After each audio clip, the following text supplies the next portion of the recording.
আদম আলাইহিস সালামকে কিয়ামতের মাঠে আল্লাহ পাক ডেকে নিয়ে আসবেন এবং বলবেন, তোমার সন্তানদের মধ্য থেকে জান্নাতি জাহান্নামী আলাদা করে দাও। আদম আলাইহিস সালাম বলবেন, কতজন হে আল্লাহ?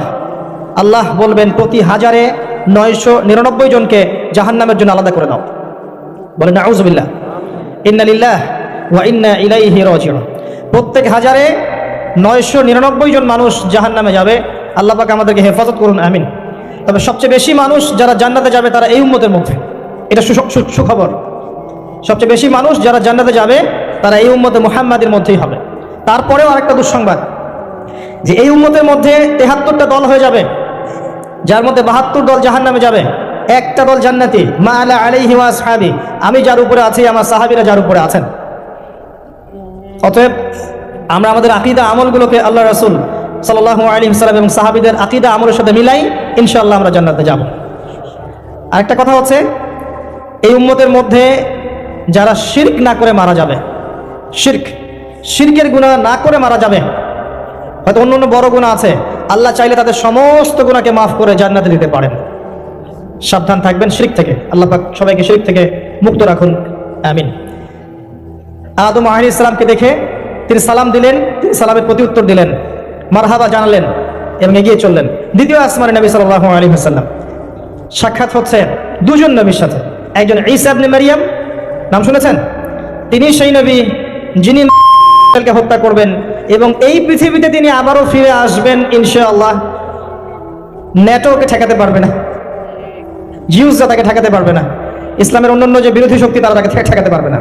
তিনি পৃথিবীতে আসবেন, সিরিয়ার দামেস্কের সাদা মিনারের উপরে তিনি অবতরণ করবেন দুইজন ফেরেশতার কাঁধে ভর দিয়ে। যখন তার চুল দিয়ে টপটপ করে পানি পড়তে থাকবে এবং এই ঘামগুলো বা পানিগুলো দেখতে মুক্তার মতো মনে হবে। হাদিস এভাবে স্পষ্ট এসেছে, টাটকা। যে কোনো আলেমকে জিজ্ঞাসা করেন, আপনাকে বলে দিবেন ইনশাআল্লাহ। তার সাথে আরেকজন নবীকে দেখলেন নবী সাল্লাল্লাহু আলাইহি ওয়াসাল্লাম, তার নাম ইয়াহইয়া আলাইহিস সালাম, ঈসা ইবনে মারইয়ামের খালাতো ভাই, বা দুজনের মাঝে একটা সম্পর্ক আছে, আমি এই মুহূর্তে ভুলে গেছি, এরকমই কিছু একটা হবে। ইয়াহইয়া আলাইহিস সালাম সেই নবী যার নাম আল্লাহ পাক নিজে রেখেছেন, সুবহানাল্লাহ।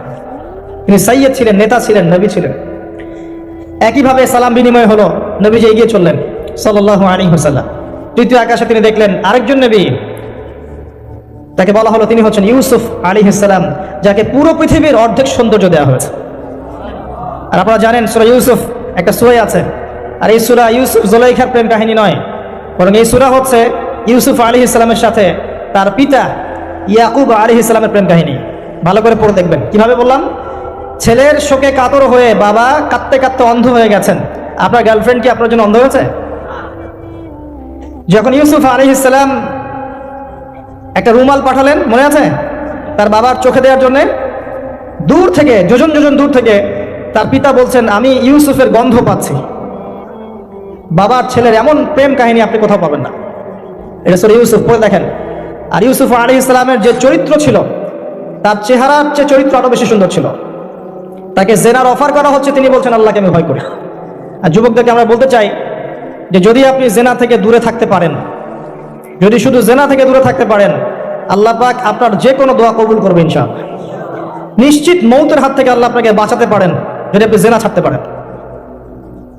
জেনা মানে শুধু ফিজিক্যাল রিলেশন নয়, জেনা মানে রাতের বেলা জেগে কথা বলাও, অনলাইনে চ্যাটিং করাও, আপনার বান্ধবীর সাথে কফি খাওয়াও, সবকিছুই জেনার অন্তর্ভুক্ত। এগুলো ছাড়তে পারলে আল্লাহ পাক আপনার দোয়া কবুল করবেন। ওইভাবে যে 3 জন ব্যক্তি গুহায় আটকা পড়েছিল, মনে আছে? গুহার মুখের মধ্যে একটা পাথর এসে গেল, সবাই বলছে আজকে আর বাঁচার বুদ্ধি নাই, নিজের আমল দিয়ে আল্লাহর কাছে বাঁচতে চাও। তার মধ্যে একজন বলছে আল্লাহ, আমার চাচাতো বোন ছিল, তাকে পেতে চাইতাম। সে রাজি হয়ে গিয়েছিল 100 স্বর্ণ মুদ্রা বিনিময় করতে তার রানের মাঝখানে। সে ওই সময় বলেছে, তুমি আল্লাহকে ভয় করো, আমি মুদ্রাও দিয়ে দিয়েছি, ওখান থেকে আমি জেনা না করে চলে আসছি। আল্লাহ, এই কাজ যদি তোমার পছন্দ হয়ে থাকে, আজকে এই মৃত্যুর হাত থেকে আমাকে বাঁচাও। ওই পাথর সরে গেল।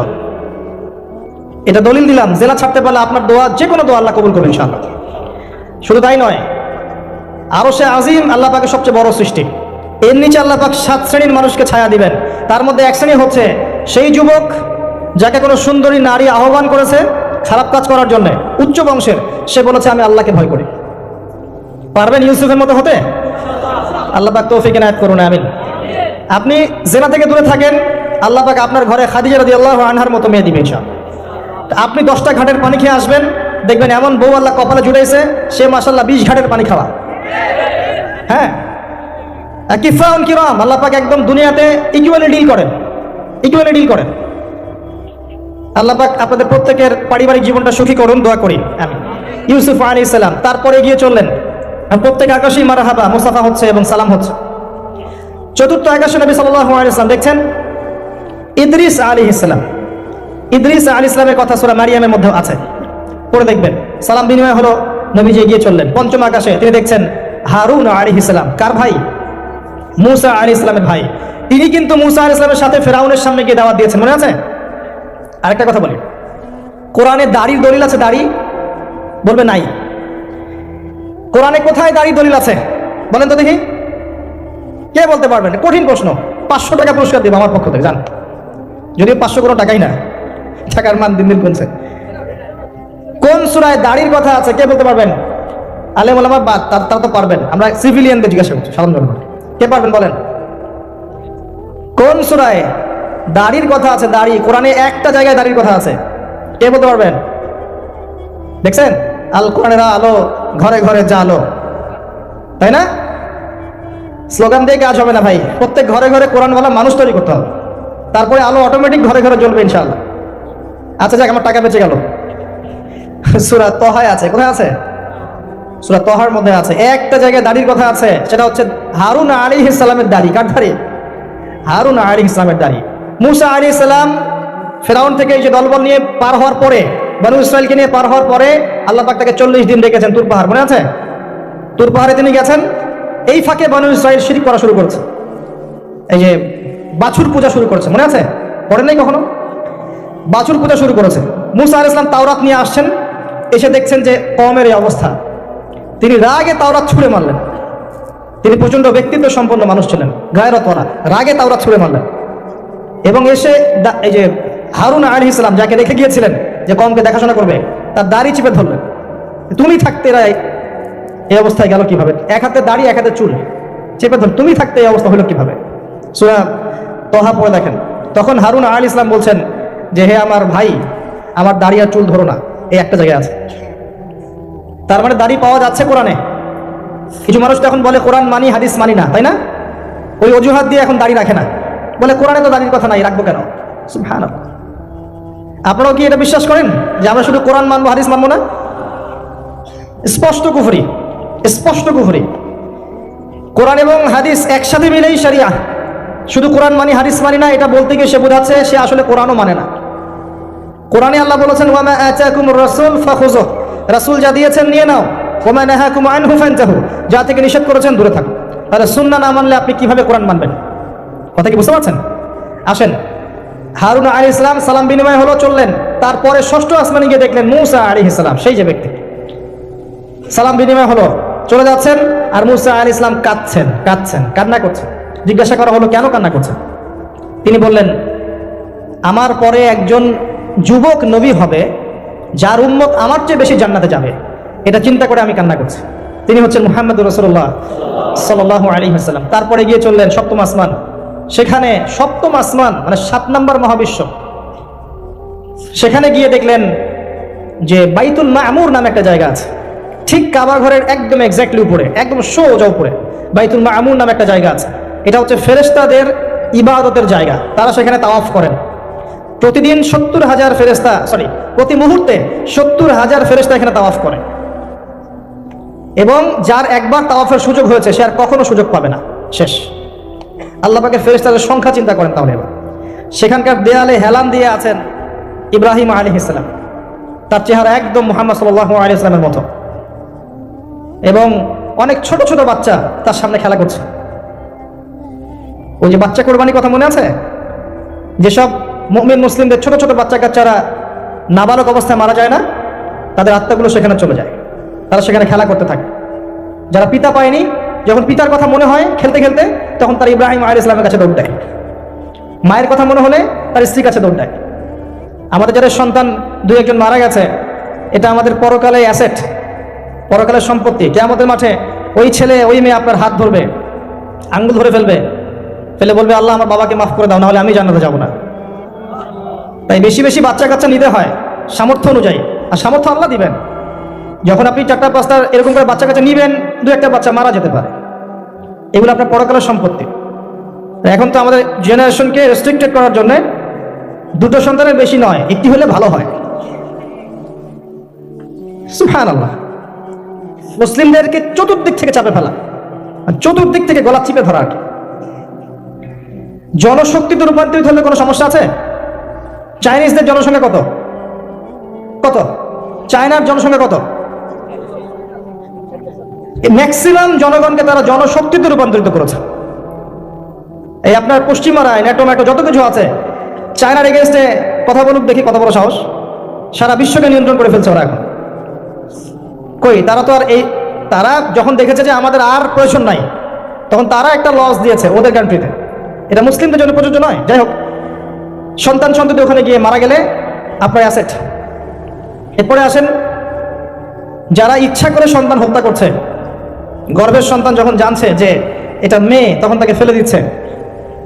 আবার অবৈধ সন্তান যারা অ্যাবর্শন করে নষ্ট করছে, এই যে হত্যাগুলো, এই প্রাণগুলোকে আল্লাহ পাক কিয়ামতের মাঠে জীবন্ত করবেন, এবং তাদেরকে দেখিয়ে ওই ব্যক্তিদেরকে চার্জ করা হবে যে কি অপরাধে তাকে হত্যা করা হয়েছে। সতর্ক হয়ে যান। আল্লাহ পাক এটাও বলেছেন, দারিদ্র্যের ভয়ে সন্তানকে হত্যা করো না, রিজিক আল্লাহ দিবেন ইনশাআল্লাহ।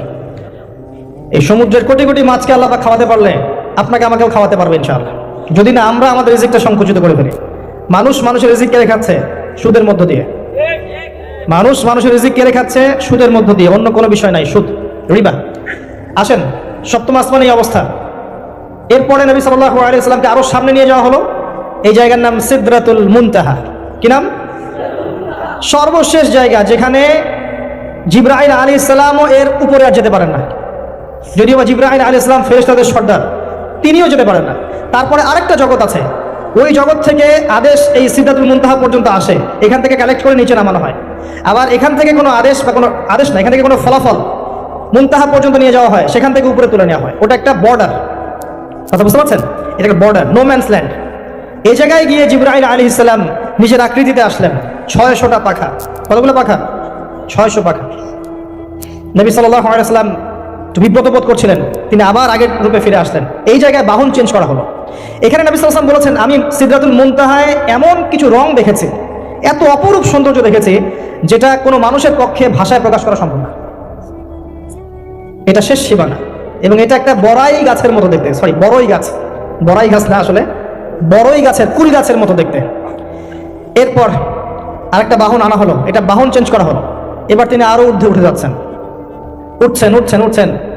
একটা পর্যায়ে ওই জগতে যে ফেরেশতারা আছেন, যারা আল্লাহ পাকের আদেশ লিখছেন, ওই আদেশগুলো লিখার যে কলমের খসখস শব্দ, এটা নবীজি শুনতে পারলেন। সুবহানাল্লাহ। নূরের পর্দার কাছাকাছি তাকে নিয়ে যাওয়া হলো, একদম আল্লাহ পাকের কাছাকাছি, আরো সে আজিমের কাছাকাছি।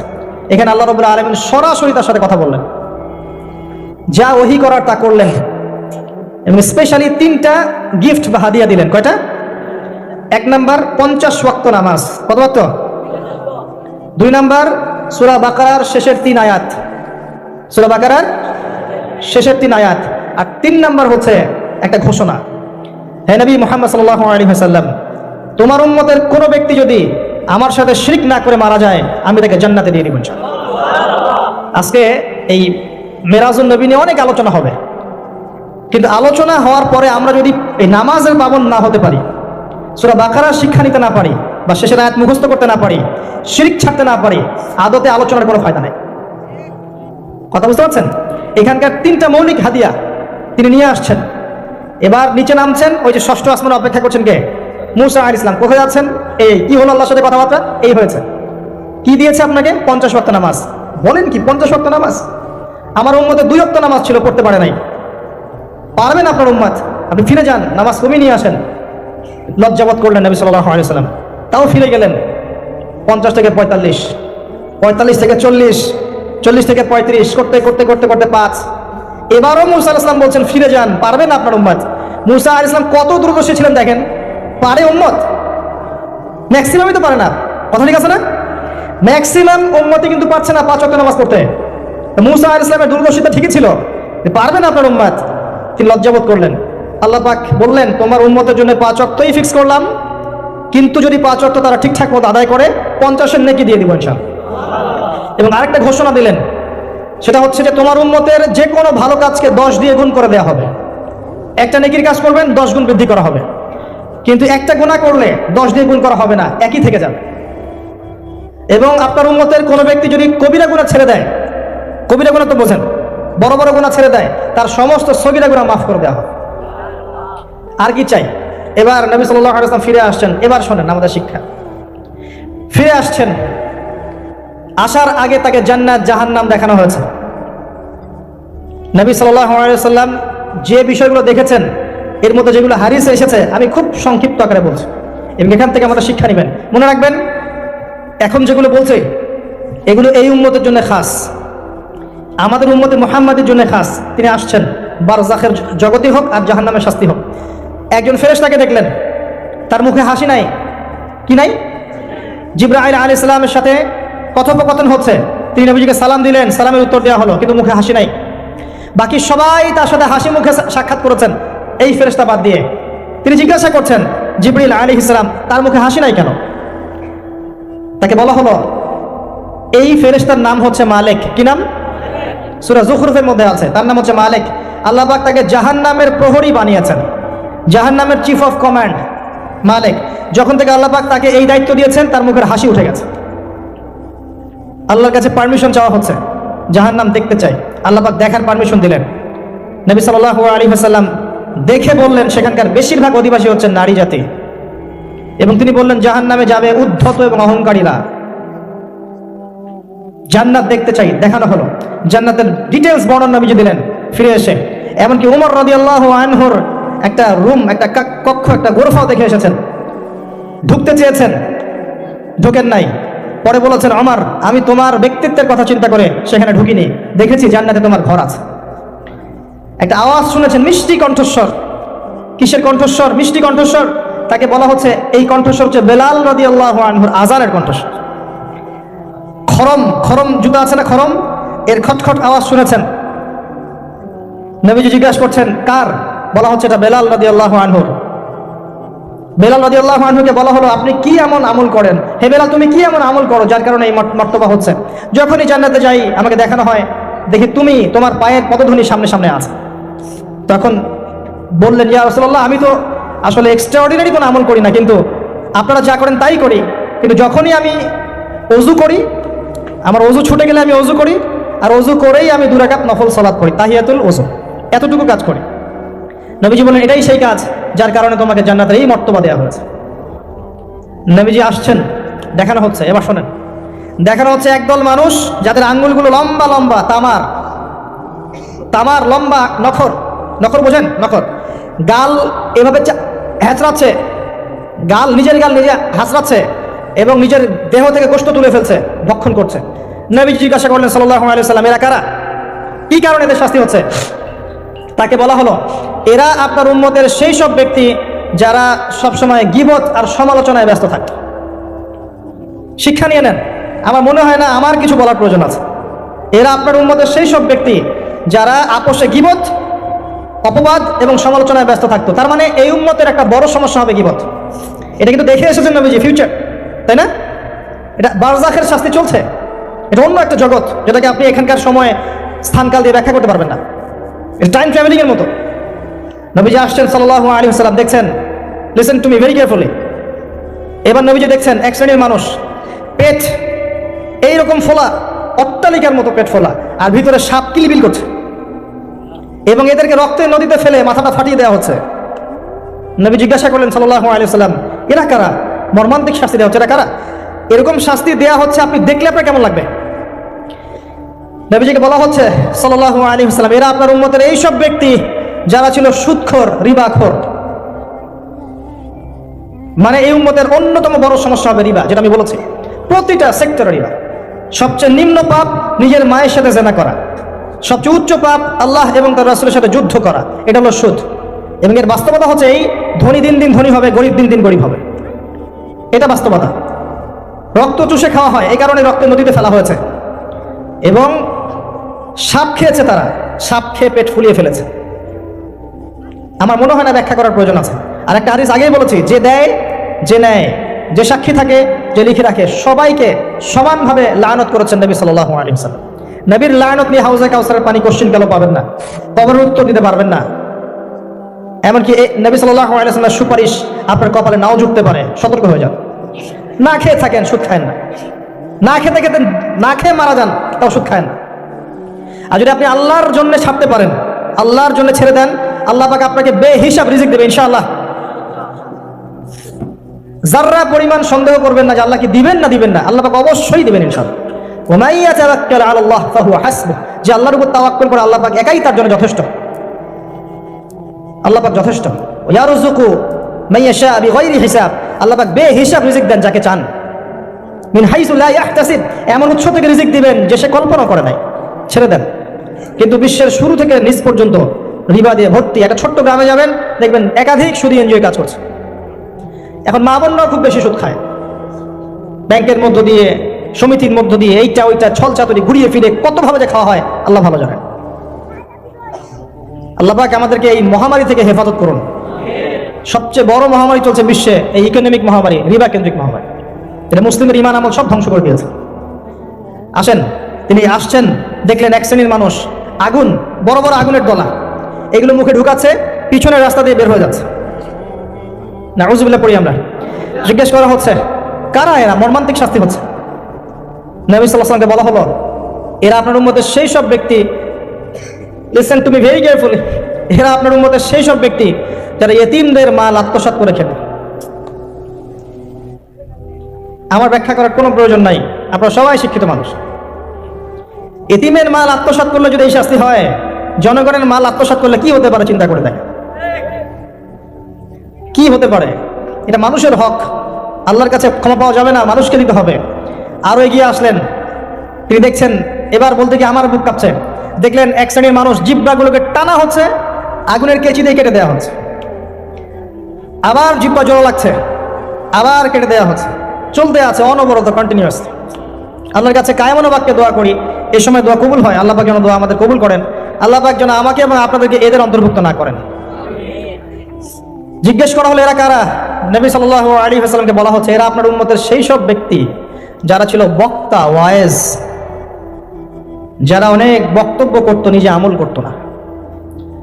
আর এই মহামারী আমাদের মধ্যে ছড়িয়ে পড়েছে, কোনো সন্দেহ নাই। যদি না পড়তো তাহলে আমাদের কথায় মানুষের জীবন পরিবর্তিত হতো। খুব কম দেখা যায় যে আমাদের কথাগুলো আপনাদের কলবে তাসির হচ্ছে। তাসির তখন হবে যখন আমার মধ্যে আমলটা থাকবে।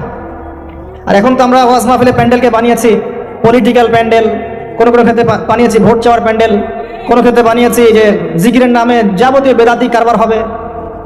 গানের মতো ডিজে জিকির হয়, ডিজে জিকির। মানে কি যে হয়, যে আসবে তারও কত কাহিনী, আবার বিগ বিগ বাজেট, এইসব না মিললে আবার বক্তব্য হবে না। তারপর দেখা যাবে 1 ঘন্টা কথার মধ্যে গাল গল্প কেচ্ছা কাহিনী 50 মিনিট, আর বাকি 10 মিনিট একে অপরের সমালোচনা, কি বলছিস ওয়াজ মাহফিল মাশাআল্লাহ শেষ। খুব কম ওয়াজ মাহফিল আছে জনগণকে বলবেন কি শিখলেন আজকে ওয়াজে, বলবে হ্যাঁ সুন্দর সুর করে কিছু কথা বলেছে, কি শিখেছে, আমার কি বললাম ঠিক বুঝতে পারলাম না। Out of content, out of topic, কোনো কনস্ট্রাকটিভ কথাবার্তা নাই। তো এছাড়াও জানা অনুযায়ী আমল না থাকলে এই অবস্থা হবে। আল্লাহ পাক আমাদেরকে হেফাজত করুন। আল্লাহ পাক আমাকে এবং আপনাদের সবাইকে হেফাজত করুন, আমিন। আরো এগিয়ে আসলেন, দেখা গেল এক শ্রেণীর মানুষ, যুবকরা খুব ভালো করে শোনেন এবং বিবাহিতরাও শোনেন, সামনে রাখা আছে ভালো গোশত, বাম দিকে রাখা আছে পচা গোশত, গন্ধ বের হচ্ছে। তারা এই পচা গোশত তুলে তুলে খাচ্ছে, গোগ্রাসে খাচ্ছে, ভালো গোশত দিকে ভ্রুক্ষেপ করছে না। অবাক হয়ে নবী সাল্লাল্লাহু আলাইহি ওয়াসাল্লাম জিজ্ঞাসা করছে, এরা কারা? তাকে বলা হচ্ছে, এরা আপনার উম্মতের সেই সব ব্যক্তি যাদের ঘরে পবিত্র স্বামী ছিল, বাইরে অন্য পরপুরুষের সাথে প্রেম করেছে, যাদের ঘরে পবিত্র স্ত্রী ছিল, বাইরে পরকিয়া করেছে। আর এখন যত মিডিয়া আছে দেখবেন, সিরিয়াল, মুভি, জাবি জাবি, এরা পরকিয়া শিখায়, জেনা এবং পরকিয়া শিখায়। খেয়াল করে দেখবেন, একটা ছেলে মেয়ের অবাধ মেলামেশা, হারাম মেলামেশাকে এমনভাবে উপস্থাপন করা হয়, মনে হয় এটা একটা পবিত্র ইবাদত মনে হয়, এবং বোঝানো হয় যে প্রেম তো পবিত্র, পবিত্র প্রেমে কি সমস্যা? আরে প্রেম পবিত্র তখন যখন আমি আমার স্ত্রীর সাথে প্রেম করব। আর দেখবেন যতগুলো এই যে মুভিজ, আপনার সিনেমাস, ফিল্মস, গান, নাটক, এগুলোর মূল থিম কিন্তু হারাম প্রেম। অল্প কিছু আউট অফ কন্টেক্সট অন্য অন্য থিমের মধ্যে আছে। দেশ নিয়ে কতগুলো মুভি হয়েছে, কতগুলো নাটক হয়, ইসলাম নিয়ে কতগুলো হয়, শ্রদ্ধা ভক্তি এগুলো নিয়ে কতগুলো হয় দেখবেন।